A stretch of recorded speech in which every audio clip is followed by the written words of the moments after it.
Hey everybody, I am doing a partial box on my frame on my truck. I'm not going to box the whole thing. Quite honestly, I'm not going to put like a 600 horsepower motor in it.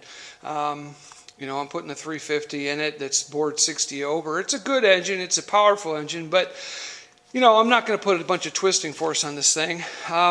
So I'm just going to box it in places that I think are a little more integral. So I'm putting a plate here in between the support for the transmission and the crossover support under the cab.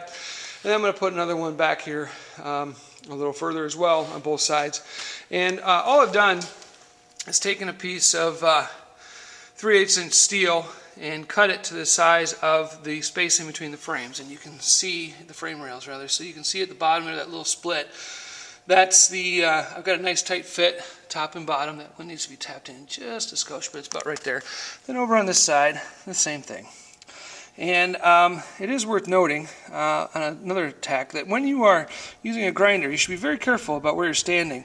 I was standing inside the frame rails and the sparks were bouncing back, and you can catch, in fact, your pants on fire and not realize it. Fortunately, no damage done other than a little bit of hair, and I didn't need that anyway. So I got another month or two before I'm going to be wearing shorts, so hopefully it'll grow back.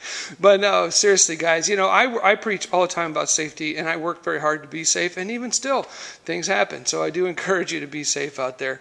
But I'm going to set this up and do a little bit of welding.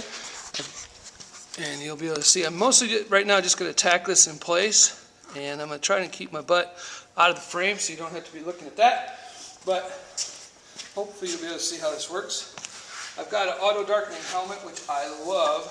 After years of using a traditional helmet, these things are awesome. Make sure it's a good one and make sure your batteries are functioning properly before you use it, but good stuff.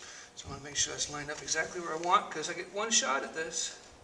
And once it's in place, it is where it is. So here we go. We're just going to tack the corners, and then I'll run a bead.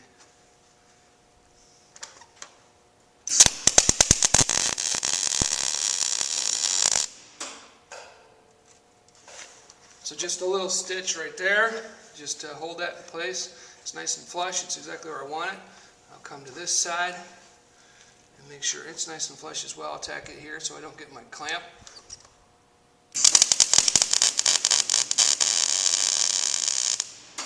Just a little tack there, and I like to hold them until they don't glow red anymore.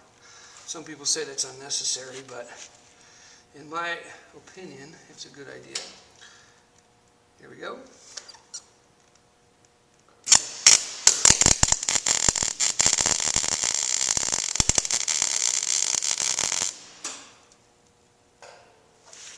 That one was a little more than a tack, but that's okay. And this corner down here, which is nice and flush as well.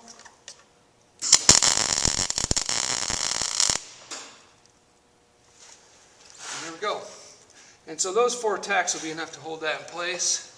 You can see it's going to do a lot to keep the structural integrity of the frame. You'll take a little bit more twisting force that way. And then I'm going to do the same thing on my other side of my project here, but that's it. And there is the finished job. You can see a nice bit of bead across the top there. The one little hiccup in the middle was my little stitch that I put in there as a spot weld, if you remember, and then bottom weld. Not bad. I've done better, but that'll work. A little bit of grinding, and it'll be just absolutely gorgeous. So we'll keep moving on down the vehicle here. Actually, one of the next steps is going to be also to pull this rear end back out. Now that I've got that tacked in place, I'm going to go ahead and, it pains me to do it, but I got to yank that bad boy back out so that I can weld those up properly all the way around, and then put it all back together again. So it's definitely the right way to do it, no doubt. You try and work around that stuff, you're going to either do one of two things. Either you're going to miss areas that you can't get at because of things being in the way, or you're going to weaken some of the existing metal, like in the U-bolts and stuff like that, because you'll heat them up. And either way, it's not a good situation. I don't want to mess up the springs or anything like that. So it's got to pull it off so we can get that heat drained away and we don't accidentally mess something up in the tempering in one of the other pieces of metal. So that's the next step. So see you there.